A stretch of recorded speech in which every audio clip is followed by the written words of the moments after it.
مفتی خالد الازہری کے اصلاحی بیانات اور وظائف کے لیے مفتی صاحب کا یوٹیوب چینل سبسکرائب کریں۔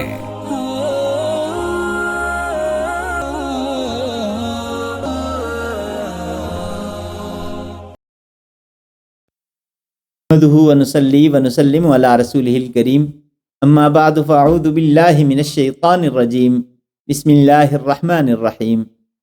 معزز ناظرین کرام، السلام علیکم ورحمۃ اللہ وبرکاتہ۔ اللہ تبارک و تعالیٰ نے ہم پہ عظیم احسان کیا کہ رمضان المبارک کا بابرکت مہینہ ہمیں نصیب کیا۔ اللہ تبارک و تعالیٰ کی رحمتیں اس ماہ مبارک کے اندر عروج پہ ہوتی ہیں۔ اللہ کی رحمت اس تمام کائنات کو سمیٹے ہوئے ہے۔ اس ماہ مبارک میں جہاں ہم باقی فرائض کا اہتمام کریں، ان کے ساتھ ساتھ کچھ اذکار ایسے ہیں جن کو لازمی طور پہ ہم نے اپنے معمولات میں شامل کرنا ہے۔ یہ اذکار اللہ کے قرب کا ذریعہ ہیں۔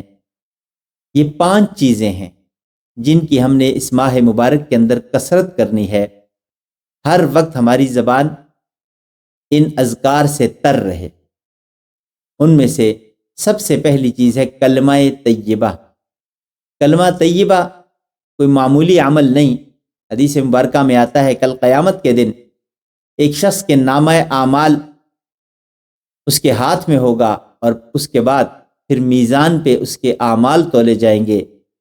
اعمال تلتے ہوئے اس کی نیکیاں کم ہوں گی اور گناہ بڑھ جائیں گے۔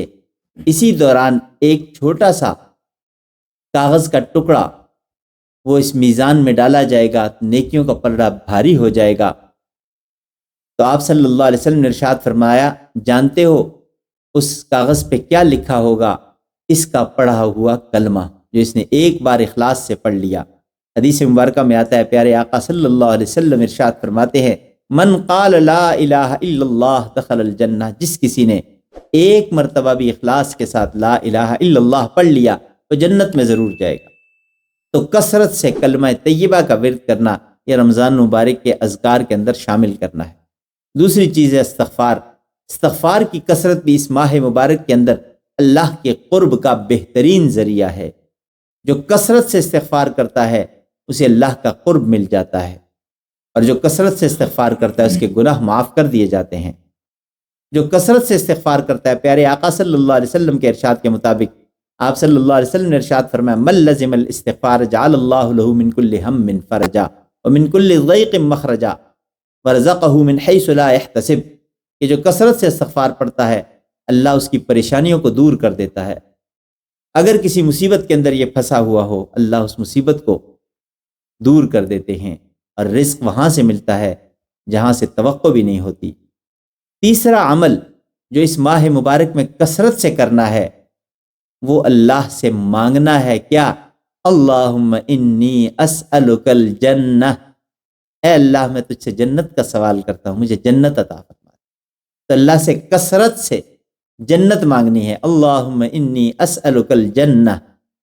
اور اس کے ساتھ ساتھ چوتھی چیز اللہ سے آگ کی پناہ بھی مانگنی ہے، اللہم اجرنی من النار، اللہم اجرنی من النار، جس کے معنی ہے اے اللہ مجھے آگ سے بچا لے۔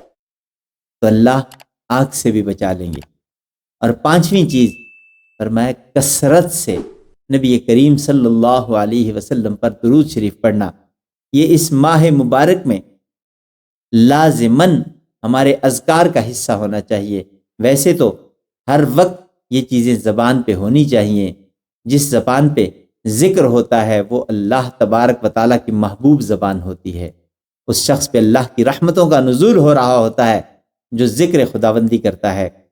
تو عام دنوں میں بھی ان 5 چیزوں کا معمول ہونا چاہیے، لیکن رمضان المبارک میں خاص طور پہ یہ 5 چیزیں جو میں نے بتلائیں اس پہ باقاعدگی سے عمل کریں تو اللہ تبارک و تعالیٰ کا قرب ضرور ملے گا۔ وہ 5 چیزیں میں ایک مرتبہ پھر دہرا دوں۔ کلمہ طیبہ کثرت سے پڑھیں، استغفار کثرت سے کریں، اللہم انی اسألک الجنہ، اللہ سے یہ جنت کا سوال کرتے رہیں، اللہم اجرنی من النار، جہنم سے بچنے کا سوال اللہ سے کرتے رہیں اور درود شریف کی کثرت کرتے رہیں تو انشاءاللہ العزیز ہمارا رمضان اللہ تبارک و تعالیٰ کے ہاں مقبول رمضان ہوگا، روزہ محبوب روزہ ہوگا، اور اللہ تبارک و تعالیٰ اس کی بدولت ہم سب کی مغفرت فرما دیں گے۔ زندگی باقی، ملاقات باقی، وآخر دعوانا ان الحمدللہ رب العالمین۔ مفتی خالد صاحب سے مزید رہنمائی، وظائف اور اسلامی مسائل کے حل کے لیے ہمارے چینل کو سبسکرائب کریں، بیل آئیکن دبائیں اور دین کی روشنی اپنے دلوں میں جگائیں۔